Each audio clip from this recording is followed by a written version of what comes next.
नरेंद्र मोदी जी बहुत कुछ कहते हैं। आजकल जो है हम लोग उन चीज़ों पे जा नहीं रहे हैं, लेकिन भारत जोड़ो यात्रा से ये सवाल अलग है। लेकिन मैं भारत जोड़ो यात्रा से जोड़ करके इस सवाल का जवाब आपको देता हूँ। भारत जोड़ो यात्रा को लेकर के आप में से एक साथी ने सवाल किया कि राहुल जी की छवि पे लोगों का क्या नज़रिया है। तो हमने यही कहा ना कि उनकी जो वास्तविकता थी वो वास्तविकता भी लोगों को नहीं मालूम था। मोदी जी का जो झूठ है ना वो भी लोगों को मालूम है। मसलन बीजेपी के प्रेसिडेंट ने कहा हिमाचल चुनाव के दौरान कि प्रधानमंत्री जी फोन करके यूक्रेन युद्ध रुकवा दिए। एक बागी विधायक तो प्रधानमंत्री के फोन से बैठ नहीं रहा है। एक एमएलए का कैंडिडेट प्रधानमंत्री के फोन से नहीं बैठा और यूक्रेन का युद्ध रुक गया। तो झूठ का ना कोई सिर पैर नहीं होता है साहब।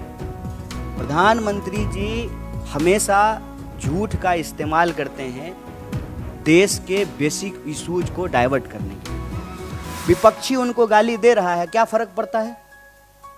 देश की जनता उनको वोट दे रही है ना, एक बार नहीं 2 बार वोट दी है ना। तो देश की जनता से जो उन्होंने वादा किया था उस वादे का क्या हुआ, ये जवाब उनको देना चाहिए।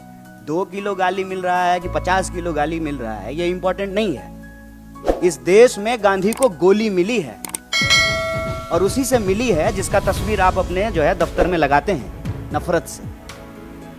और जो है आप नफरत फैलाते हैं, नफरत फैलाने वालों को आप फॉलो करते हैं, नफरत फैलाने वालों को आप प्रमोट करते हैं और फिर जो है विक्टिम कार्ड भी खेल रहे हैं। गोली मिली है इस देश में गांधी को, और जो गोली मारने की बात करने वाले लोग हैं जिनके पिताजी नेता थे उनको मंच पे बिठा करके बगल में परिवारवाद पे भाषण देते हैं। इसको कहते हैं कथनी और करनी में फर्क होना। ये सब बेकार की बातें हैं साहब। देश की जनता ने प्रधानमंत्री जी को मैंडेट दिया है, तो प्रधानमंत्री जी ने देश की जनता से जो वादा किया था उसको पूरा नहीं किया है। ये देश का सवाल है और हम जब देश घूम रहे हैं तो यही सवाल हमारे सामने आ रहा है कि देश महंगाई से परेशान है, देश बेरोजगारी से परेशान है, किसानों को उनके फसल का दाम नहीं मिल रहा है, महिलाएं असुरक्षित महसूस कर रही हैं, पहचान के आधार पर इंसान को लड़ाया जा रहा है, नफरत फैलाया जा रहा है। अगर देश भावनात्मक रूप से कमज़ोर होगा, भावनात्मक रूप से अगर देश इकट्ठा नहीं रहेगा तो देश की प्रगति में बाधा होगी। अगर हम चाहते हैं कि देश की प्रगति हो तो हमको महंगाई, बेरोजगारी जैसे सवालों को हल करना पड़ेगा और हम सब भारतीय हैं, इस भावना को मजबूत करके हम प्रगति की राह पे आगे बढ़ सकते हैं।